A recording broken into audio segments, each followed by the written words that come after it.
And the people we are afraid of. Yes. All right. Good afternoon, Mr. Cook. Good afternoon, let's not digress with the other things until we finish with Ms. Catherine Brown. The one piece of additional information I have is based on databases that I have access to. Ms. Brown had a failure to appear Islands case, which is case number 2017 CF 000425 CFA, Islands County, possession of Alfred Lamb. She failed to appear in that case on May 7, 2019, and our court date was on 6/6. So it's somewhat convenient that she turns herself in a week later after being discharged from the hospital. Okay. I don't understand the timeline there, or what the convenience is. I mean, what's before this court is why she was not before this court, and what the evidence is before this court. Right. Obviously, the time or the reasons, I can tell you that she did surrender, and I can tell you that that court set a bond on her failure to appear.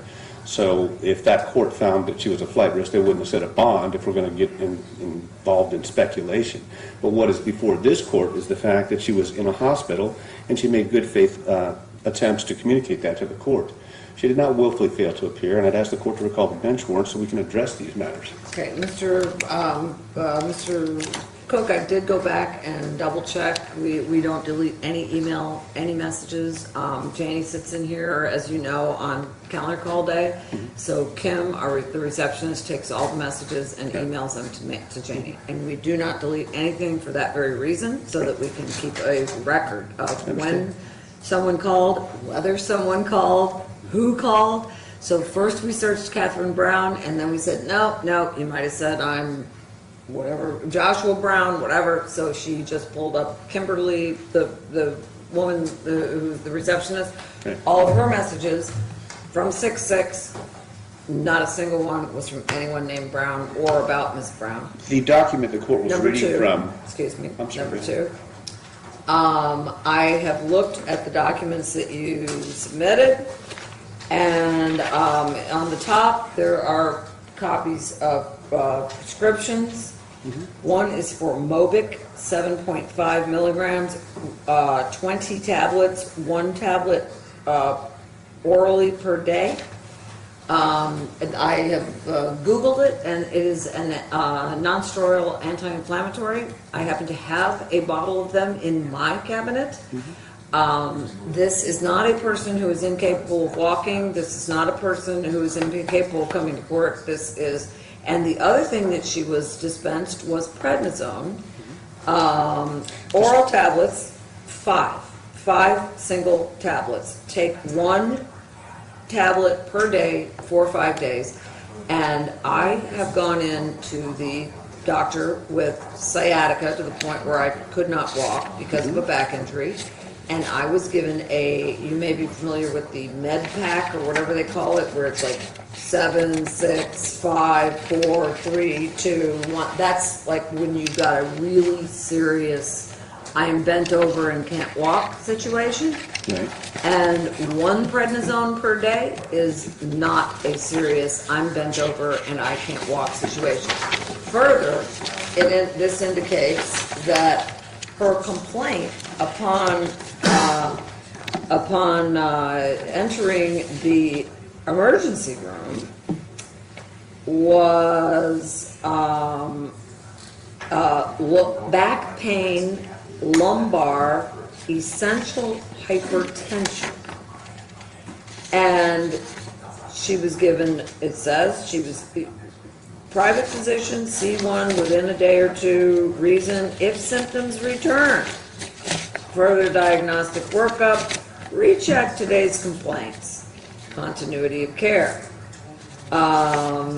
And then it shows the 2 prescriptions, Mobic, which is a non-steroidal anti-inflammatory. In fact, it's basically prescription grade Advil. It's something obviously a person can be charged a lot more for it than Advil. And the prednisone, which is an extraordinarily mild amount of prednisone, And it also shows, and I will give her the benefit of the doubt, but she left Woodstock Medical Department at 14:08, which is 8 minutes after 2 p.m. And she could have made it here by then.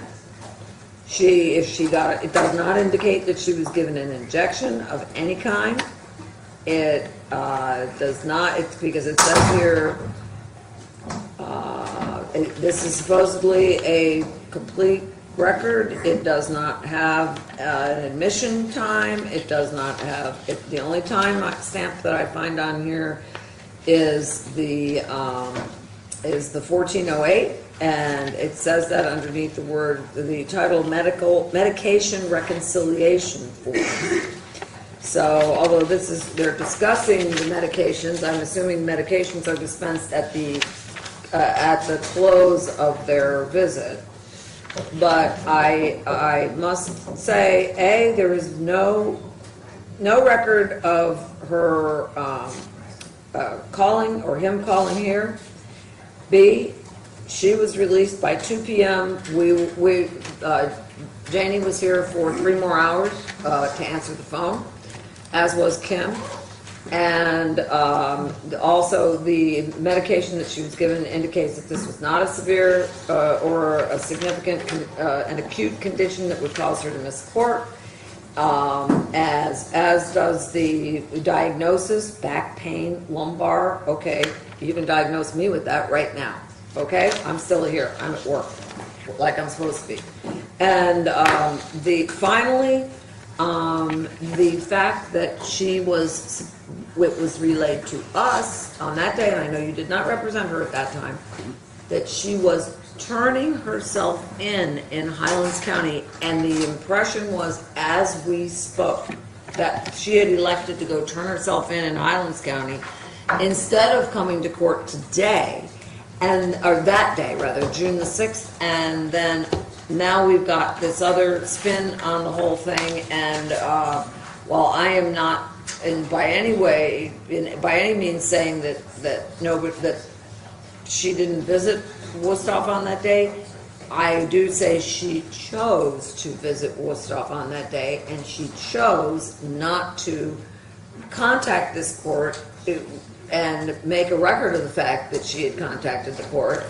And may I be heard on several of the issues? One moment. Certainly. And finally, I am noting, yes, and the fact that she retains your office and turns herself in the next day, which is 7 days after her failure to appear here, is a bit suspicious. And finally, the fact that she's got 1, 2, 3, 4, 5, 6. She's got a handful, as in 5 or more, prior felony case numbers here. And so that tells me that she understands how this works, and that there are mandatory court appearances, and that when you have warrants and from anywhere and you come to a courthouse, there is a reasonably good chance that you are going to be picked up on those warrants. All of that put together, I respectfully deny the motion to recall the bench warrant. It shall remain active. You are welcome to put anything on the record that you would like. Well, first, I would point out to the court, irrespective of the court's personal knowledge of Your Honor's physical condition, I understand. pain is a subjective phenomenon. I certainly understand it. It was unrebutted that she did receive, you refer to the medical reconciliation form, which is essentially, upon a discharge, it's the prescription medications. Right. That's why, that was my comment. Even if she were released at 2 p.m., 2:08 p.m., that left her 2 hours and 52 minutes to get to the Titusville courthouse and say, I can barely walk, but I'm here. Someone had to be sent back to the hospital from that docket sounding. One of Mr. Conway's clients. presuming she was in a situation after receiving some sort of injection that she was able to be ambulatory. And I don't know that We don't have any, there's no documentation of an injection, and I have no reasonable belief that her brother was allowed in the examining room when the doctor was seeing her, and he did not testify to that, He that did he was testify. in the examining room. No, Judge, he testified he was there and that she He did said he receive was there at the hospital. That's what I heard him say. He did testify that she did receive an injection. This is not something I made up. I And it's- understand. And it's No, you didn't make it up. unrebutted He said that. by the state's case. It's unrebutted. Okay. Furthermore, Judge, I would show that the facts, I don't know if he explained to the court how he tried to communicate with the court, but there is a fax that it's dated June the 6th, and he said later on that evening. So maybe that's what he was referring to. I don't know that he said email. I know the court did check the email for communications. No. The email is phone messages from the receptionist because he stated that he called. Okay. He testified that he called the judge's chambers, the clerk of the court, and the public defender's office. The document. That's what he stated. The document that the court was reading from, what was that document? Because I don't have a copy of that. The Which document? handwritten letter that you were having a hard time deciphering? This one? Yes, Judge. The fax cover sheet. May I please?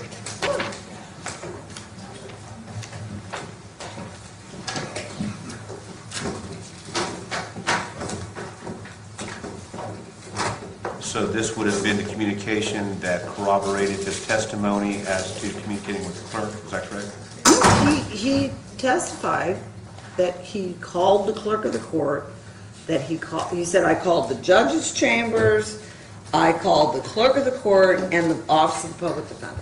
I think he said he tried to communicate with him. I think that was the question, and he said yes. Called was the word he used, called. Well, would you agree, Judge? I wrote down, tried to call the judge's chambers, the clerk of the court, and the public defender. Would you agree that he certainly communicated with the clerk of the court, and that's evidence of that fact?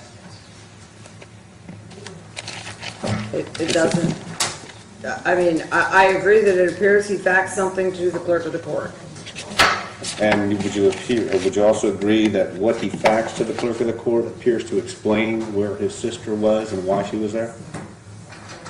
And would you also agree that it was on the date of the court appearance? Are you cross-examining me, Mr. No, Clerk? Judge, I'm just saying what the issues are. I mean, I feel like I'm being cross-examined. Your motion is respectfully denied. that concludes my business. There's two other matters I'm covering for attorney of record. Are you going to, thank you very much for doing that. Absolutely.